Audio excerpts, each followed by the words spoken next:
Hi there and welcome to the talk through video from me, the history tutor, and this time we're looking at the AQA topic of conflict and tension. We're going to look at the Cold War and development of superpower relations from 1945 to 1972. So in this time we're looking at the Hungarian Uprising. So use this video to revise your knowledge, to find out what happened and impacts of the Hungarian Uprising, and then maybe look at one of my exam skill tutoring videos to help you with an exam question around this topic and this theme. Also, take a look at my revision guide. You want to follow some clear exam questions and notes, and all my videos to help you with your studies. Okay, so what are the causes of the Hungarian Uprising? So we need to start with the creation of the Warsaw Pact. So in response to the creation of NATO in 1949, and obviously the threat of a remilitarised Western Germany and the threat of NATO, of course, as a whole, the USSR created the Warsaw Pact. This was created in Warsaw, in Poland, and the USSR and the 7 Eastern Bloc members all signed this alliance of collective security to look after one another. Also added into the mix of this is de-Stalinisation. So in February 1956, Khrushchev gave his secret speech to the Communist Party. This criticised Stalin for his terror and for his mass murders and his crimes, and revealed all the problems of the Stalinist regime. Khrushchev set out a vision that Russia would be a better place than America. They would try and catch up with the West and have a great life and full communism with full equality and this wonderful idealistic existence. He also set out a vision of peaceful coexistence with the West as well. But he is setting a vision of leading without terror but with great lives for the people.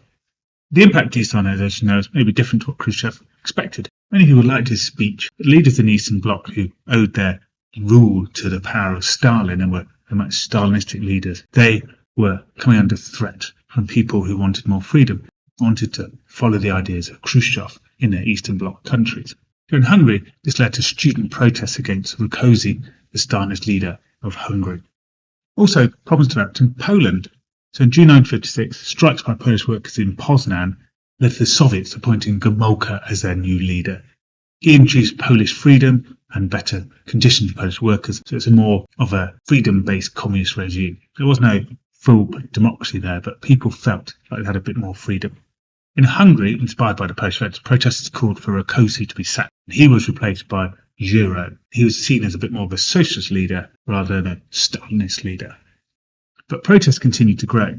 Russian soldiers and tanks were attacked in the streets, and people demanded the Russian army leave. They didn't want this terror control and threatening control anymore.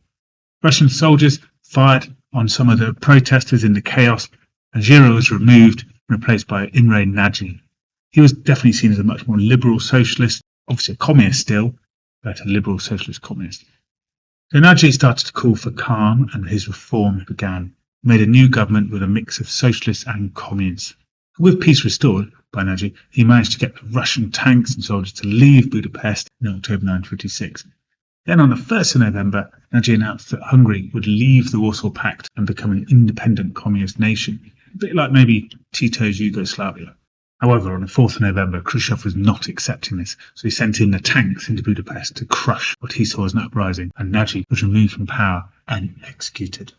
So what's the impact of this? Think about question 3 maybe, and how you have to explain the impact of things in your bullet point questions. So here's some impact of the Hungarian Uprising. So peaceful coexistence was very much a failure then in Hungary. Khrushchev had used violence to control, and Nagy's reforms had weakened the Eastern Bloc. Khrushchev had to resort to Stalinist repression now. His reputation was badly impacted. Many of Nagy's supporters were killed in the streets by the Red Army.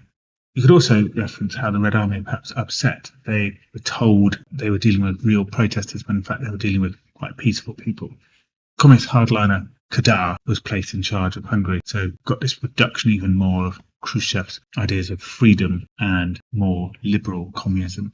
The United Nations of the West did nothing though. They were distracted by Suez, which was Britain, France, and Israel invading Egypt. And also it showed that they respected the Soviet sphere of influence in the Eastern Bloc, and they were not going to get involved, which might then link you to something like the Prague Spring in the 1960s, that the West was not going to get involved in supporting protests within the Eastern Bloc.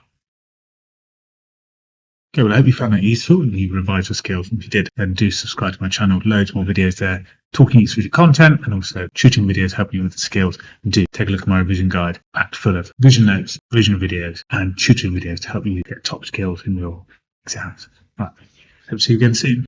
Bye bye for now.